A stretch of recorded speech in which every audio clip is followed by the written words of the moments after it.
ఖమ్మం జిల్లా రఘునాథపాలెం మండలంలో ఉన్న గొలుసుకట్టు చెరువులు మాయమయ్యాయి. గత 10 ఏళ్లలో ఈ కబ్జాల పర్వం యథేచ్ఛగా కొనసాగింది. ఫలితంగా ఇటీవల కురిసిన భారీ వర్షాలకు లోతట్టు ప్రాంతాలు పలు కాలనీలు నీటమునిగాయి. ప్రజలు భారీగా ఆస్తులను కోల్పోయారు. ప్రస్తుతానికి 100 అడుగుల మేర ఉన్న లింకు కెనాల్కు కుదించి కేవలం 30 అడుగులలోపే ఉండేలా కొందరు అక్రమార్కులు కబ్జాల పర్వానికి తెరలేపారు. ఫలితంగా ఖమ్మంలోని 10వ డివిజన్ కవిరాజ్ నగర్ నుంచి 12వ డివిజన్ వరకు తీవ్ర వరద ముంపుకు గురయ్యాయి. మరిన్ని వివరాలు మా ప్రతినిధి భాస్కర్ అందిస్తారు. తారీఖు నుంచి కురిసిన అకాల వర్షాల వల్ల ఖమ్మం నగరం మొత్తం కూడా వర్షపు నీరుతో ముంచెత్తిపోయే నేపథ్యం ఉంది. మరోవైపున మాత్రం ఖమ్మం నుంచి అంటే వివిధ పైఎత్తు భాగం నుంచి కురిసిన వర్షాల వల్ల కూడా ఖమ్మానికి ఒకసారి వరద పోటెత్తింది. అయితే మొత్తానికి అయితే రఘునాథపాలెం నుంచి బల్లెపల్లి నుంచి కానాపురం నుంచి ఖమ్మం లకారానికి వచ్చే చెరువులు మొత్తం కూడా ఒక్కసారిగా ఆక్రమణకు గురైనాయి. మరోవైపు చూసుకుని మాత్రం చెరువుల నుంచి కూడా కింద భాగానికి వచ్చేటువంటి నీరు ఏదైతే ఉందో కాలువ సాగర్ కాలువ కెనాల్ మొత్తం కూడా మొత్తానికైతే లింక్ కెనాల్ మొత్తం కూడా ఒక్కసారిగా ఆక్రమణకు గురైన నేపథ్యం ఉంది. సో సుమారు మనం ఇప్పుడు ఉన్న ప్రధాన కాలువ మనకి ఏదైతే లింక్ కెనాల్ కానాపురం సంబంధించిన లింక్ కెనాల్ ఉందో ఈ కెనాల్కి సంబంధించి అంటే గొలుసుకట్టు చెరువుల దగ్గర నుంచి కిందకు ఉన్న కెనాల్ మొత్తం కూడా ఆక్రమణ గురైపోయిన నేపథ్యం ఉంది. ఈ ప్రజెంట్ మనం చూస్తున్న చెరువు ఈ యొక్క కెనాల్ మొత్తం కూడా 100 అడుగుల పైగానే ఈ లింక్ కెనాల్ ఉంది. మొత్తానికైతే ఈ లింక్ కెనాల్ కూడా ఈ ఖమ్మం లకారం ట్యాంక్ నుంచి దంసలాపురం నుంచి కూడా మున్నేరుగా కలిసే విధంగా అప్పట్లో అధికారులు రైతాంగానికి నీరు అందించిన నేపథ్యం అయితే ఉంది. దీనికి సంబంధించి మొత్తం కూడా కుదించిపోయింది. ఖమ్మంలో నగరం మొత్తం ఇదంతా కూడా కవిరాజ్ నగర్ డివిజన్ నెంబర్ 10లో మొత్తం కూడా ఇదంతా ఆక్రమణకు గురైపోయిన నేపథ్యం ఉంది. దీనిపై ఇక్కడికే గతం మొన్న కురిసిన అకాల వర్షాల వల్ల ఇళ్లలోకి నీరు రావడంతో చాలా వరకు కూడా సర్వం కోల్పోయిన నేపథ్యం ఉంది. దీనిపై స్పందించినటువంటి అధికార యంత్రాంగం మొత్తానికైతే మాత్రం కబ్జాలకు గురైనటువంటి వాటన్నిటిని కూడా తొలగించేందుకు ముమ్మరంగా శ్రీకారం చుట్టారు. దీనిలో భాగంగా చూసుకోవచ్చు చాలా వరకు కూడా న్యూ విజన్ స్కూల్ మొత్తానికి కూడా మొత్తం కూడా ఈ డ్రైనేజ్ అంటే ఏదైతే ఈ కాలం ఉందో సాగర్ లింక్ కెనాల్ దీనికి సంబంధించి కెనాల్లోనే మొత్తం కూడా 24 అడుగుల్లోనే మొత్తానికి 5 ఫ్లోర్లు కట్టించిన నేపథ్యం ఉంది. దానికి కేవలం ఒక గ్రామ పంచాయతీగా ఉన్న సమయంలో ఒక ఫ్లోర్కే దానికి పర్మిషన్ తీసుకొని మిగతా 4 ఫ్లోర్లు కూడా యథేచ్ఛగా ఆయనకున్నటువంటి డబ్బు వ్యామోహంతో మొత్తానికి అధికారులను ప్రలోభాలు గురి చేసి మొత్తానికి యథేచ్ఛగా నిర్మాణాలు చేపట్టారు. కనీసం ఆనాటి నుంచి నెట్వర్క్ కూడా అధికారులు దీనిపై స్పందించిన దాఖలాలు లేవంటున్నారు. దీనికి సంబంధించి మనతో పాటు ఈ area division corporator number division 10 ఈ కార్పొరేటర్ మనతో పాటు ఉన్నారు. చావానారాయణ మనతో పాటు ఉన్నారు. మాట్లాడు చూద్దాం ఒకసారి అన్న. జనరల్గా ఈ ఏరియాలో మొత్తం కూడా చాలా వరకు కబ్జా గురైంది. ఫలితంగా మొన్న వచ్చిన చిన్నపాటి వర్షానికి కూడా కవిరాజ్ నగర్ కావచ్చు, కోటి ప్రాంగణం కావచ్చు, ఈ మొత్తం కూడా అంత ఆక్రమణకు గురైపోయిన నేపథ్యం ఉంది. వర్షపు నీళ్ళు మొత్తం కూడా ఇళ్లలోకి వచ్చే నేపథ్యం ఉంది. దీనిపై ఇప్పటికే మీరు మున్సిపల్ అధికారుల సహాయ సహకారాలతో ఈ ఆక్రమణలను తొలగిస్తున్నారు. మరోవైపున ఈ లింక్ కెనాల్కి దీని యొక్క రూపాన్ని ఏర్పరిచే విధంగా మీరు నడుం కట్టుకున్నారు. మొత్తానికి దీనికి సంబంధించి ఎక్కడ ఆక్రమణకు గురయ్యాయని ఏ పరంగా మీరు డీల్ చేసుకొని పోతున్నారు అన్న? ఇది ఒకటే జరిగింది. ఇది మన లింక్ ఛానల్ ఈ చెరువులన్నిటికీ గొలుసుకట్టు చెరువులు ఇవన్నీ గొలుసుకట్టు చెరువులకి లింక్ అనమాట. వర్షం పడ్డప్పుడు ఫ్లడ్ వచ్చినప్పుడు పోవడానికి కెనాల్ అనేది ఏర్పడదు. ఇదే అంతకుముందు పొలాలు ఉన్నప్పుడు పొలాలు వ్యవసాయం చేసుకున్నారు. పంట పొలాల్లో వెళ్ళిపోయినాయి నీళ్ళు. కానీ ఇప్పుడు ఏం చేశారంటే పంట పొలాలు వాళ్ళకి పాస్బుక్లో 4 ఎకరాలు ఉంటే 4 ఎకరాలు అమ్ముకొని అదే పాస్బుక్ పెట్టి మొక్కల్ని రిజిస్ట్రేషన్ చేశారు. అది ఫస్ట్ మెయిన్. అసలు వాళ్ళకి ఎన్ని ఎకరాల పొలం ఉందనేది కనుక మనం తీస్తే అసలు ఈ వాగు ఎంత ఉందనేది కూడా వస్తుంది. ఇప్పుడు నేను పైన చూసుకుంటే ఇక్కడ ముందు భాగంలో బైపాస్ రోడ్డు పక్కన వెంచర్ చేసుకోవడానికి పొలం వేరే వాళ్ళు కొని వెంచర్ చేశారు. వెంచర్ చేసిన తర్వాత అందులో వాళ్ళు వదిలిపెట్టి తీసుకున్నారు వాగు ఉంది అని చెప్పి. వాగును వదిలిపెట్టి తీస్తే ఆ వాగు అదే పాస్బుక్ పెట్టి ఆ వాగులో ఉన్న మొక్కల్ని మళ్ళీ రిజిస్ట్రేషన్ చేయడం జరిగింది. అందుకని అదే విధంగా ఇప్పుడు ఇక్కడ చూసుకున్నట్టయితే న్యూ విజన్ స్కూలు ఇది 24 అడుగులు ఉంది. ఈ 24 అడుగులు 24 అడుగుల ఎడల్పులో 5 అంతస్తుల భవనానికి మీకు పర్మిషన్ ఎలా వచ్చిందని మేము అడుగుతున్నాం. ఎందుకంటే అప్పట్లో పంచాయతీ కానాపురం పంచాయతీ ఉన్నప్పుడు వాళ్ళు పర్మిషన్ తీసుకోవడం జరిగింది. ఒక ఫ్లోర్కే పర్మిషన్ తీసుకున్నారు. ఇప్పుడు చూసుకుంటే 5 ఫ్లోర్లు వేసేసారు. అట్నే 5 ఫ్లోర్లు వేయడమే కాకుండా ఆ సెప్టిక్ ట్యాంకులు చూసుకుంటే కాలువలోకి పెట్టారు. ఇంతకంటే దౌర్భాగ్యమైన పరిస్థితి ఇంకోటి ఉండదు. విద్యాసంస్థ వాళ్ళు నడిపే వాళ్ళే సెప్టిక్ ట్యాంక్ ఎవరన్నా రోడ్డు మీద పెట్టుకుంటారా? ఇప్పుడే మనం ఇక్కడికి వచ్చిన తర్వాతనే పైనుంచి చూడండి ఎంత మూట కట్టి చెత్త లోపల పడేశారు. ఈ స్కూల్ యాజమాన్యానికి నేను అనేక సార్లు చెప్పిన చెత్త మీరు వేస్తున్నారు, ఈ చెత్త ఇబ్బంది అవుతుందని. ఈ చెత్త అంతా కూడా పోయి మన బ్రిడ్జికి తట్టుకొని బ్రిడ్జి దగ్గర నీళ్ళాగిపోయి వెనక ఫ్లడ్ ఎక్కింది. అసలు ఈ కాలనీలో నేను 25 ఇయర్స్ నుంచి ఉంటున్నా. అసలు ఇంతటి వరద అనేది ఎప్పుడు రాలేదు. అసలు మేము వరద వస్తుందని కూడా కళ్ళలో కూడా అనుకోలేదు. అలాంటిది ఈ ఆక్యుపేషన్ జరగడం వల్లనే ఇక్కడ ఇది జరిగింది. ఇప్పుడు ఈ ఆక్యుపేషన్స్ అన్నీ కూడా తొలగించాలని మేము కోరుకుంటున్నాం. మొత్తంగా చూసుకోవచ్చు చాలా వరకు ఈ ప్రాంగణంలో ఈ యొక్క కాలువ నది అంటే ఈ సమీపంలో మొత్తానికి కూడా ఆక్రమణకు గురైపోయినాయి. ఇది గతంలో మీరు అధికారులకు చెప్పిన నేపథ్యం అయితే ఉంది. కానీ చాలా వరకు బహుళ అంతస్తుల నిర్మాణాలు అపార్ట్మెంట్లు కట్టారు. మరోవైపున గత బీఆర్ఎస్ పార్టీ సంబంధించిన నేతలు కూడా చాలా వరకు కూడా దీన్ని ఆక్రమణకు గురి చేసుకునే నేపథ్యం కూడా ఉందని వాదోపవాదాలు నిలబడుతున్నాయి. దీనిపై ఏమంటారు? ఇప్పుడు జరిగింది అది కంపల్సరీ బీఆర్ఎస్ ఇదిలోనే జరిగింది. ఇప్పుడు అక్కడ అపార్ట్మెంట్ పర్మిషన్ నేను వద్దని ఆపా. నేను వద్దని ఆపితే ఆయన గారు మళ్ళీ నా దగ్గర నుంచి వెళ్ళి పైరో చేయించుకొని ఆ అపార్ట్మెంట్ పర్మిషన్ తీసుకొని 5 ఫ్లోర్లు నిర్మించారు. ఆ అపార్ట్మెంట్ సగం వాగులోనే ఉంది. సో ఇప్పుడు అలాంటి అపార్ట్మెంట్లో పరిస్థితి ఎలా అంటారు? వాటికి నోటీసులు ఇచ్చే అవకాశం ఉంటుందా? నోటీసులు ఇచ్చారు, ఆల్రెడీ డాక్యుమెంట్ వెరిఫికేషన్ జరుగుతుంది. అందరికి కూడా నోటీసులు ఇస్తారు. నోటీసులు ఇచ్చిన తర్వాత ఖచ్చితంగా వాటన్నిటిని కూడా డిస్మెంటల్ చేస్తారు. సో మొత్తంగా చూసుకోవచ్చు, ఖమ్మం నగరంలో భూములకు విలువ వచ్చిన తర్వాత సాగర్ కాలువ కాదు కదా, కనీసం ఏ ప్రభుత్వ స్థలం కనపడ్డా సరే మొత్తం కబ్జా గురి చేసిన నేపథ్యం అయితే ఉంది. మొత్తానికైతే దీనిపై ఇప్పటికే ఈ 10వ డివిజన్ కార్పొరేటర్ మొత్తానికైతే తనకున్న అధికారంతో అక్రమదారులందరికీ నోటీసులు జారీ చేయించినా కానీ కనీసం వాళ్ళు పెడచోరం పెడుతున్న నేపథ్యం ఉంది. మరోవైపు మాత్రం కోట్లాది రూపాయలు వెచ్చించేసి భారీ అపార్ట్మెంట్ నిర్మాణం చేసుకుని యథేచ్ఛగా కోట్ల రూపాయలు దండుకునే విధంగా వాళ్ళంతా నిర్మాణాలు చేపడుతున్నారని చెప్తున్న నేపథ్యం ఉంది. మరోవైపున ఇలాంటి అక్రమాలపై పూర్తి స్థాయిలో కోలుకొట్టే విధంగా తమకు అధికారాలు సహకరించాలని చెప్తున్న నేపథ్యం ఉంది. మొత్తానికి అధికారులు దీనిపై కూడా ఇప్పటికే నోటీస్ ఇచ్చారు. మొత్తానికైతే ఈ అక్రమాలు అన్నింటిని కూడా కోలుకొట్టే విధంగా రాష్ట్ర ప్రభుత్వం చర్యలు తీసుకొని ఒకవైపున హైదరాబాద్ పరిధిలోనే ఖమ్మం కూడా హైడ్రా లాంటిది ఒక సంస్థ రావాలి, వచ్చిన తర్వాతనే ఈ అక్రమాలన్నీ కూడా బయటపడతాయని చెబుతున్న నేపథ్యం అయితే ఉంది. ఇది కొంత తాజా పరిస్థితి. Sampath Bhaskar, big TV, Khammam. Wyra BRS మాజీ ఎమ్మెల్యే బానోత్ మదన్ లాల్ కూడా తను కొనుగోలు చేసిన భూమి 120 గజాలు. కానీ ఆయన ప్రస్తుతం ఆయన కట్టిన ఇల్లు, మిగిలిన స్థలం అంతా కబ్జానే అంటున్నారు స్థానికులు. మరిన్ని వివరాలు మా ప్రతినిధి భాస్కర్ అందిస్తారు.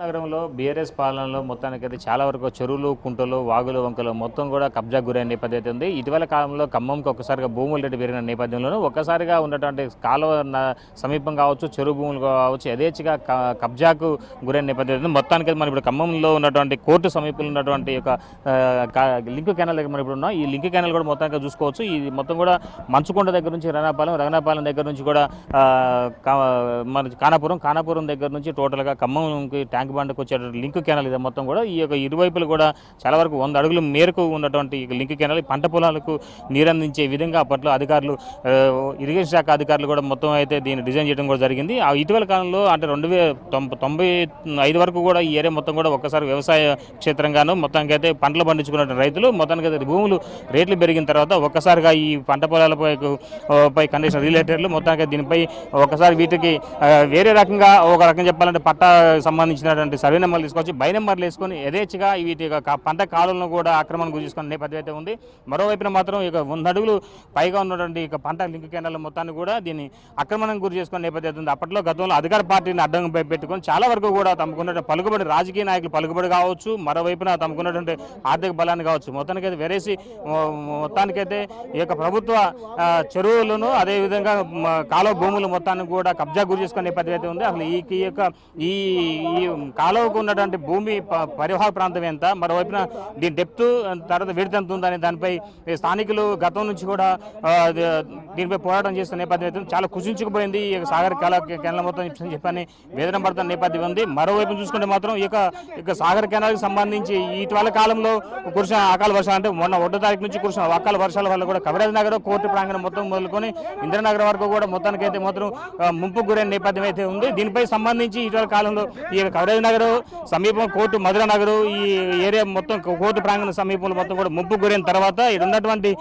సాగర్ కెనాల్కి సంబంధించి ఇరువైపులా కూడా కబ్జా గురైందని దానిపై మంత్రి సీరియస్ అయ్యారు. ఫలితంగా చూసుకుంటే ఇళ్లకు నీళ్ళు వచ్చాయని చెప్పని మహిళలు కావచ్చు, స్థానికులు ఆందోళన వ్యక్తం చేసిన నేపథ్యం అయితే ఉంది. దీనికి సంబంధించి చాలా వరకు కూడా గత 4 రోజుల నుంచి కూడా ఇరువైపులా కూడా అక్రమ గురైన దానిపైన కూడా వీళ్ళంతా కూడా స్థానిక కార్పొరేటర్ సహాయంతో వీటిని టోటల్గా తొలగించే నేపథ్యం అయితే ఉంది. దీనికి సంబంధించి మొత్తానికైతే 100 అడుగుల పైగా ఉన్నటువంటి ఈ యొక్క కాలువను మొత్తానికైతే కబ్జా గురి చేశారని చెప్పి అయింది. దీనికి సంబంధించి అసలు ఏం జరిగింది, ఎలా జరిగింది అనే దానిపై అసలు స్థానికంగా ఉన్నటువంటి ఇరువైపుల పట్టాలు ఉన్నటువంటి నేతలు ఉన్నారు.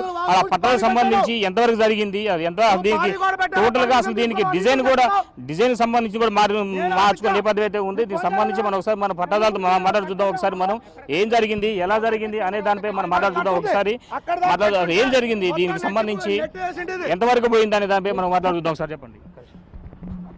2002 ప్రజా పాలికి ఆహార పథకం ఆ సమయంలో రాయ వెంకటేశ్వరరావు గారు, మలిశెట్టి వరదయ్య గారు ఇద్దరు సర్వే మలిశెట్టి రియల్ ఎస్టేట్ అధికారి మలిశెట్టి వరదయ్య గారు, సర్వే రాయ వెంకటేశ్వరరావు ఇద్దరు కుమ్ముక్కాయి మా పొలానికి యువతలు ఉన్నటువంటి వాగును తీసుకుపోయి మా పొలంలో వేసి మమ్మల్ని నానా ఇబ్బంది చేసి 219 సర్వే నెంబర్ అంతా ఆయన కలుపుకొని 200 సమయం ప్లాట్ చేసి అమ్ముకోవడం జరిగింది. ఈ లింక్ కెనాల్ సంబంధించి ఎన్ని ఎకరాల వెల్లడి అంటే ఇది ఎంత వెల్లడిపు ఉంది, దీనికి సంబంధించి ఎంత పొలాలు ఉన్నాయి పక్కన? సార్ దీని కింద ప్రస్తుతానికి ఉన్నటువంటి భూమి నా 127, 128 సర్వే నెంబర్ మాత్రమే ఉంది. 3 ఎకరాల 38 గుంటలు గవర్నమెంట్ నా భూమి పట్టా భూమి. అది అనాది కాలంగా తాతల ముత్తాతల నుంచి వంశపారంపరంగా నాకు సంస్కరిస్తున్నటువంటి భూమి. నేను ఎవరి దగ్గర కొనుక్కున్నది కాదు, ఎవరి దగ్గర చేసింది కాదు, రాయించుకున్నది కాదు, ఆక్రమించుకున్నటువంటి భూమి కాదు. ఇప్పుడు ఈ కాలువకు సంబంధించి మీ వంశపారంపర్యంగా వస్తున్న కాలువకు ఈ కెనాల్ మొత్తం గ్రంథాపాల నుంచి వస్తున్న ఈ కెనాల్ ఎన్ని అడుగు వెల్లడిపు ఉంటుంది?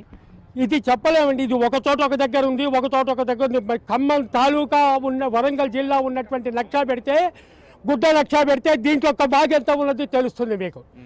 అలాదిగా ఉన్నటువంటి రఘునాథపాలెం కుంట నుంచి వచ్చేటువంటి నీరు బాలపేట కుట్టలో పడి కాలాపురం చెరువుకొచ్చి కాలాపురం చెరువు నుంచి వచ్చేటువంటి అలుగు ఖమ్మం లకారు చెరువు పోవడానికి వస్తే తీసినటువంటి వాగిది. అట్లాంటి దాన్ని మొత్తం అక్కడి నుంచి రఘునాథపాలెం దగ్గర నుంచి మొత్తం బూడ్చుకుంటూ వచ్చి దాని ఇష్టం వచ్చే నివాస స్థలాలు ఆక్రమించుకొని ఖమ్మం చెరువు కాలాపురం చెరువు అంతా ఆక్రమించుకొని వరద రాకుండా చేసి నానా ఇబ్బందులు పడటం జరిగింది. 1969 సంవత్సరంలో 1 సంవత్సరం మాత్రమే దీని మీద వరదపడి రోడ్డు కొట్టుకోపోవడం జరిగింది. అప్పుడు ఈ పొలాలన్నీ మేట మీద పడ్డాయి. అప్పుడు పక్క పొలాలు ఉన్నాయి. ఆ చివరిలో ఇప్పుడు ఆర్టీ వెంకటేశ్వరరావు గారు చెప్పినటువంటిది ల్యాండ్ ఏదైతే ఉందో అది జంగు సిపాయిది. గవర్నమెంట్ సిపాయి 2వ వరల్డ్ వార్లో పోయించిన తనకి ఇచ్చినటువంటి భూమి. అతనికి హద్దులు దొరక్క అతను వెళ్ళిపోయాడు. ఆ భూముల్ని ఆక్రమించుకున్నారు. ఈ టోటల్గా ఉన్నటువంటి దీంట్లో ప్రస్తుతానికి ఇవాళ 2024కి నీళ్లు రాక నా భూమి ఒక్కటే పడవబడి ఉంది. నేను గవర్నమెంట్ వారిని నేను బోర్ వేసుకుంటాను, నాకు పర్మిషన్ ఏంటి, అగ్రికల్చర్ బోర్ పర్మిషన్ ఇవ్వమన్నాను. ఏమంటే కూడా కమర్షియల్ అయి ఉంది, మీకు ఇవ్వడానికి లేదన్నారు. గత్యంతరం లేక నేను అక్కడ భూమి పడవబెట్టుకొని కాపాడుకుంటున్నా. నా భూమికి ముందు వైపు 94 సర్వే నెంబర్ బంచర్ అయింది. పక్కన బాగుంది, ఉత్తరం పడమర వైపు బాగుంది. నేను అటు పోవటానికి వెళ్ళలేదు, ఇటు పోవటానికి వెళ్ళలేదు. 219 సర్వే నెంబర్ కలుపుకున్నాడు. మొత్తం ఆక్రమించుకొని వ్యాపారాలు చేస్తున్నారు. దీన్ని 3-4 సార్లు మా చేతులు మారినాయి. ఇప్పటికే చేతులు మారిన వాళ్ళు కూడా సర్వే చేయించుకున్నారు. భూమి తేలింది, వాగు తేలింది. అయినా కూడా దురాక్రమణ ఇవాళ మున్సిపాలిటీ వాళ్ళు వాగులు ఆక్రమించుకున్న వాళ్ళందరికీ పర్మిషన్లు ఇచ్చి ఇల్లు కట్టుకోవడానికి ఏర్పాటు చేశారు. వాళ్ళు వేరే పట్టా నెంబర్లు వేసి వాగులన్నీ ఆక్రమించుకున్నారు. దాని గురించి మాట్లాడలేదు. పట్టణ సుందరీకరణ అంటున్నారు, నగరాలు సుందరీకరణ అంటున్నారు, చెరువులు సుందరీకరణ అంటున్నారు. ఖమ్మం చెరువు కన్నీ కడకట్టలు కట్టి నీళ్లు పోవటానికి వీలు లేకుండా తూములు ఏర్పాటు, పాత తూములన్నీ బంద్ చేసి చేయటం వల్ల ఈ ఇళ్ళన్నీ ఆక్రమించడం వల్ల వాగు ఇష్టమైతే ఆక్రమించడం వల్ల మొత్తం ఇళ్ళన్నీ ముప్పుకు గురైనాయి. దానికి పట్టాదారులమైనటువంటి మేము ఇబ్బంది పడుతున్నాం. 2002లోనే నేను ప్రభుత్వానికి కాలువ డిజైన్ కూడా మారిందని చెప్పి అంటున్నారు. డిజైన్ మారిందండి. కాలువ డిజైన్ అంతా మారింది, వాగు డిజైన్ అంతా మారింది. దీని కింద ఎన్ని ఎకరాలు పరివాహక ప్రాంతం ఉండేది? ఇక్కడి నుంచి లకార చెరువు దాకా మొత్తం దరిదాపు ఒక 100 ఎకరాలు ఉండేదండి. దీని కింద ఉండేది. కాలాపురం చెరువు దగ్గర నుంచి అక్కడి నుంచి ఇదంతా పార్కెట్ అంతా కాలాపురం ఏరియాలో ఉంది. ఇదే వాగు మా పొలాలు చుట్టూనే వాగు మాకు. మరి మీకు సంబంధించిన ఆధారాలు ఉన్నాయా? కంప్లీట్ గా నా దగ్గర ఆధారాలు ఉన్నాయి. నావి సర్వే నెంబర్లు ఉన్నాయి. నేను సర్వే చేయించిన రిపోర్ట్లు ఉన్నాయి. నేను గవర్నమెంట్ కు పెట్టినటువంటి పిటిషన్లు ఉన్నాయి నా దగ్గర.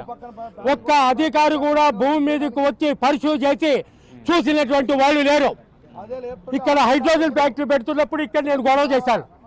అయినా హైడ్రోజన్ ఫ్యాక్టరీ పెట్టారు. సో మొత్తానికి అది సంబంధించి మరో కొంతమంది మాట్లాడుతూ అసలు 127, 128 3 ఎకరాల 38 గుంటలు నా పొలంలో ప్రస్తుతం వాగు తీస్తున్నారు.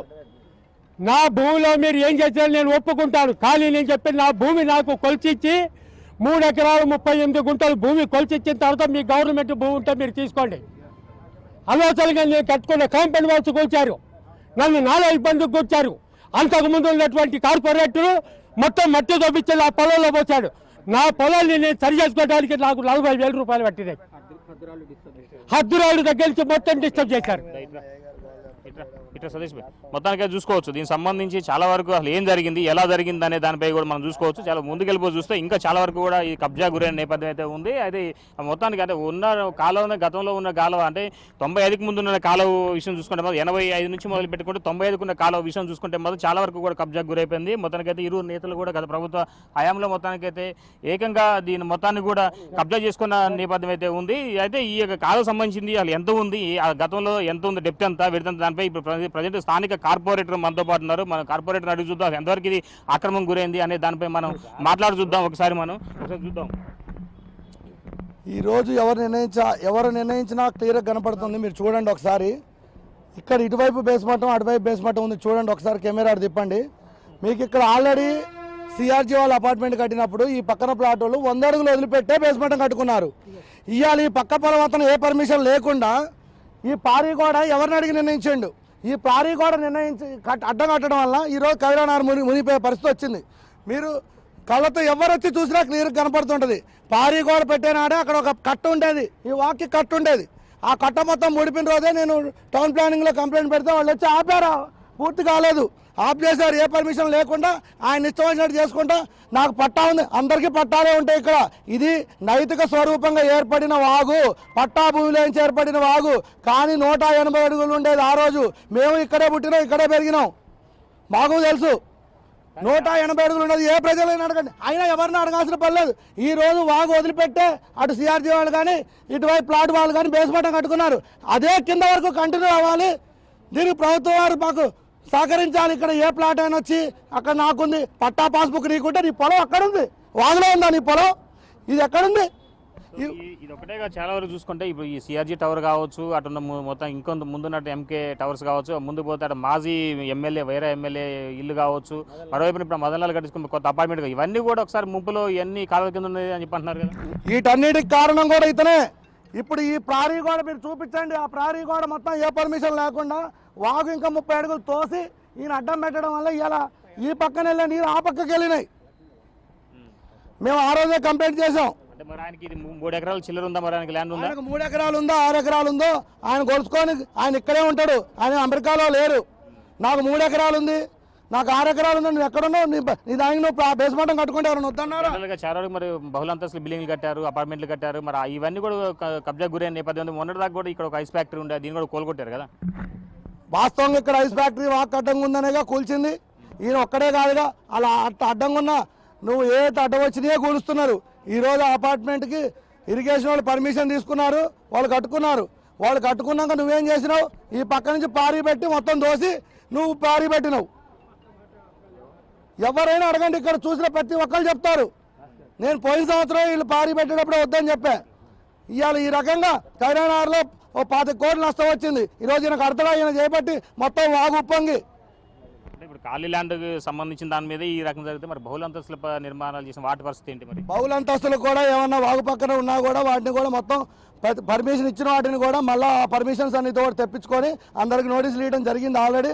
ఆ పర్మిషన్స్ కూడా గత 40 సంవత్సరాల నుంచి కూడా బ్యాక్ లింక్ డాక్యుమెంట్లు కూడా చూసి అసలు వీళ్ళకి ఎక్కడి నుంచి వచ్చింది, ఇవాళ ఉన్న డాక్యుమెంట్ చూసి పర్మిషన్ ఇవ్వడం కాదు, వీళ్ళకి పుట్టుపూర్వం ఎక్కడి నుంచి వచ్చిందో కూడా చూసి ప్రతి ఒక్కరిని కూడా బయటికి తీస్తాం. ఎవరిని వదిలిపెట్టేది లేదు.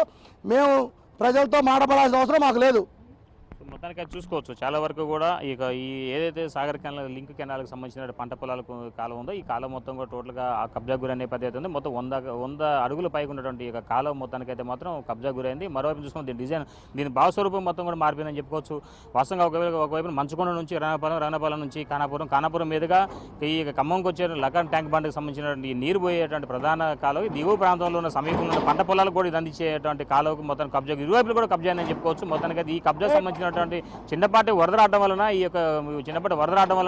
ఈ ముప్పు ప్రాంతాల్లో ఇల్లు ఉన్నటువంటి వాటికి మొత్తం వరద బోర్డు ఎత్తడం వల్ల ఇప్పుడు ఈ యొక్క గందరగోళంకి తెరలేదని చెప్పుకోవచ్చు.